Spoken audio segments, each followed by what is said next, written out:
La tombe n'est pas le silence. La tombe parle. Elle respire. Elle attend. Elle n'est pas un simple trou dans la terre. C'est un monde.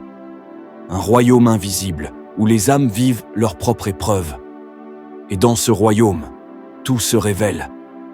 Et quand l'homme y pénètre, seul, dépouillé de tout, l'épreuve commence. Avant même que la terre ne se referme sur lui, les murs de sa tombe se resserrent. L'étreinte de la terre devient suffocante. Une chaleur torride l'enveloppe, comme si les flammes de l'enfer l'attiraient déjà. Il sent une présence, un froissement, un sifflement, un serpent. Pas un serpent comme ceux de ce monde. Plus long que la nuit. Ses écailles crissent comme du métal froissé. Ses yeux brillent d'une lumière mauvaise. Et il attend. Il attend que l'homme soit seul, que les pleurs des vivants s'éloignent, que les dernières prières s'envolent. Il mord, il enlace, il serre jusqu'à ce que les côtes craquent. Pas pour tuer, mais pour punir.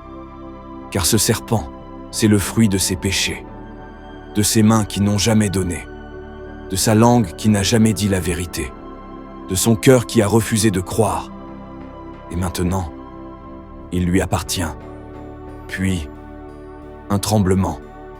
La terre gémit, le sol se fend. Deux silhouettes émergent des profondeurs. Munkar et Nakir.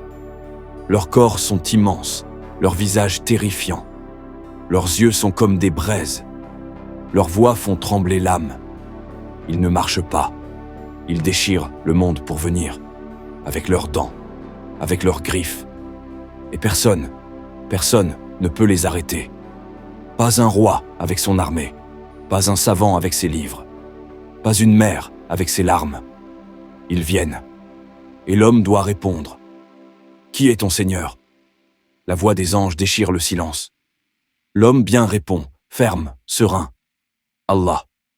L'homme mauvais hésite, bafouille, mentor. Alors, les anges frappent. D'un coup de leur marteau, ils pulvérisent la tombe. Un coup si violent que toutes les créatures l'entendent, sauf les vivants. Si cet homme avait menti, son crâne éclate. Sa tombe se rétrécit. Les murs deviennent des lames. La terre le broie. Et il reste là, à hurler, sans que personne ne l'entende. Alors, la terre crie contre lui. Elle écrase sa poitrine un peu plus chaque jour. Les vers rongent sa chair, mais sa souffrance ne s'arrête pas là. Il entend les pleurs de ceux qui l'a trahi. Il entend les rires de ceux qui l'ont oublié. Il entend le châtiment qui l'attend. Sa tombe est une prison étroite, sombre, brûlante. Et chaque seconde y dure une éternité.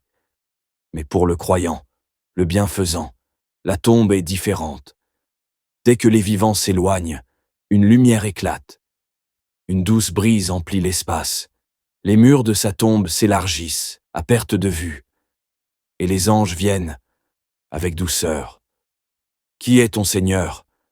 Quelle était ta religion ? Qui est cet homme qu'on t'a envoyé ? Et lui répond, d'une voix claire, apaisée. Allah est mon Seigneur. L'islam était ma religion. Et Muhammad est le messager qu'on m'a envoyé. Alors, une voix céleste appelle. Mon serviteur a dit la vérité. Étendez pour lui les jardins du paradis. Ouvrez-lui une porte vers la lumière. Et sa tombe devient un jardin. Un lieu de paix, de fraîcheur, de sérénité. Il sent le parfum du musc, entend le murmure des ruisseaux. Il voit, dans l'attente de la résurrection, une demeure plus belle encore. Sa tombe n'est plus une fosse. C'est une attente bénie. Une brise parfumée, une lumière sans fin. Il attend la résurrection dans la joie. Mais pour le mécréant, le pire ne fait que commencer. Le serpent le mord chaque jour. Les anges le frappent chaque nuit. Et quand il appelle, personne ne répond.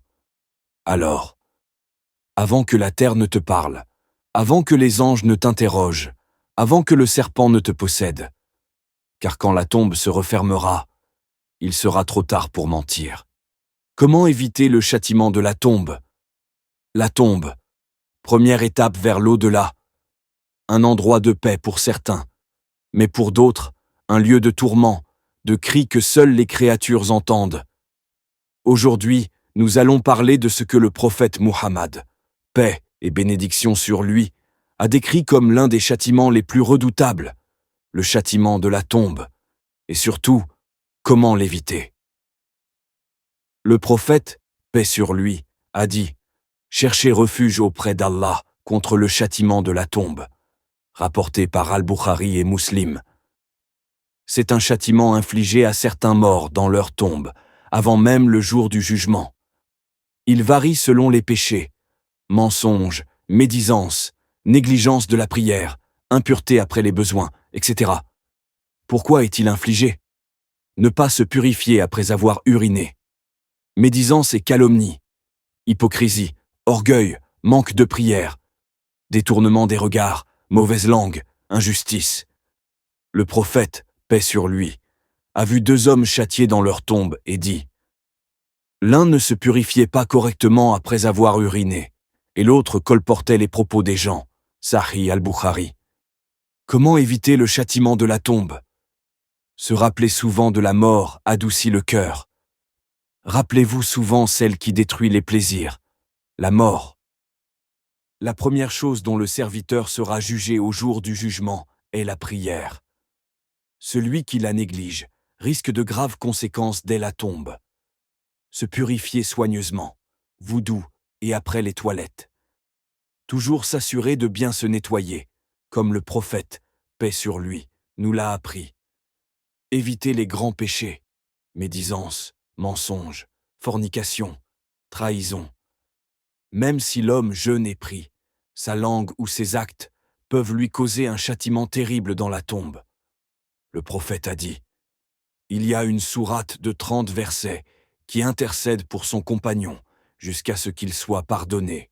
Elle est Al-Mulk, rapportée par Abu Daoud. Lis-la chaque nuit.